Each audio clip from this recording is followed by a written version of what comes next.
Good morning and welcome back to day 37 of 7 Habits of Highly Effective Teens.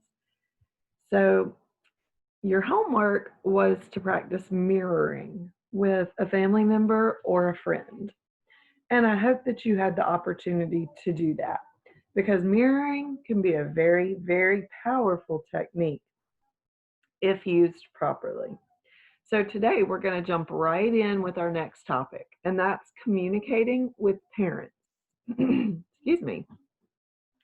Communication is hard enough by itself, but throw mom and dad into the mix, and then you've got storms ahead. I got along pretty well with my parents as a teenager, but there were times when I was convinced they had aliens living inside our bodies. I felt they didn't understand me or respect me as an individual, but just lumped me in with the rest of the kids. But no matter how distant your parents may seem at times, life will go so much better if you can communicate. If you want to improve your relationship with mom or dad and shock them in the process, try listening to them just like you would a friend. Now, it may seem kind of weird to treat your parents as if they were normal people and all, but it's worth trying. We're always saying to our parents, "You don't understand me, no one understands me." But have you ever stopped to consider that maybe you don't understand them? They have pressures too, you know. While you're worrying about your friends and your upcoming history test, they're worrying about their bosses and how they're going to pay for your braces. Like you, they have days when they get offended at work and go in the restroom to cry. They have days when they don't know how they're going to pay the bills. Your mom may have too much work stress to just sit down and relax at night. Your dad may get laughed at by the neighbors because of the car he drives. They may have unfulfilled dreams they've had to sacrifice so that you can reach yours. Hey, parents are people too. They laugh, they cry, they get their feelings hurt, and they don't always have their act together, just like me and you. If you take the time to understand and listen to your parents, two incredible things will happen. First, you'll gain a greater respect for them. When I turned 19, I remember reading one of my dad's books for the first time. He was a successful, oh, goodbye. No, just kidding. Where'd it go?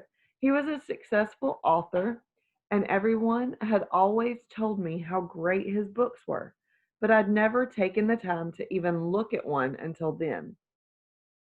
When I thought about finishing that first book, that is smart.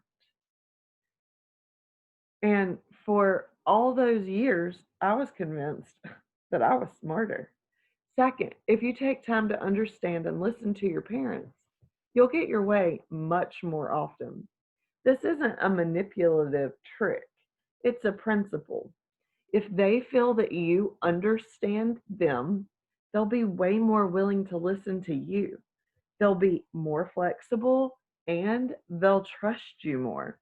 One mother once told me, "If my teenage daughters simply took time to understand my hectic world and did little things around the house to help me, I'd give them so many privileges they wouldn't know what to do with them." I feel your pain, Dad.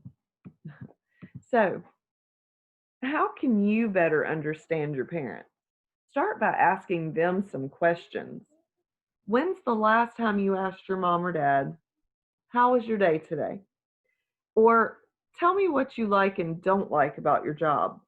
Or, "Is there anything I could do to help around the house?"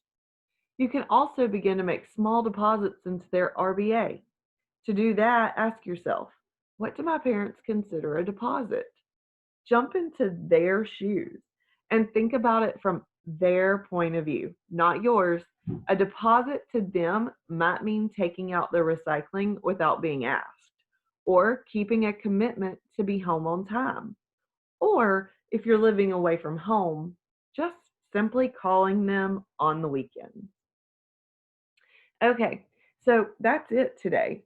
Short and sweet, but you do have a homework assignment. So I'm going to start with these questions that we just left off with here. I want you to actually sit down with your parents and have a conversation. And if you don't live with your parents, then sit down with your guardian and have a conversation. If it's your grandparents, if it's your aunt, whoever it is that you are living with under their roof, who feeds you, clothes you, takes care of you, sit down with them and have a real conversation. Ask them, how was your day today? Ask them, tell me what you like and don't like about your job. And if they don't have a job, then tell me what you like and don't like about your daily experiences. Okay? Secondly, Jason, sorry guys. Sorry. Jason. Oh. Baby daddy went outside. Just okay. I apologize. Working from home with children. Anyways, then take a look at your personal bank account and see and ask your parents or your guardians, what could I do? What would be considered a deposit for you? What is something that I could do around this house that would significantly help you? Okay, so that's it for today. You have your assignment. Okay? I look forward to seeing you tomorrow. Have a wonderful day.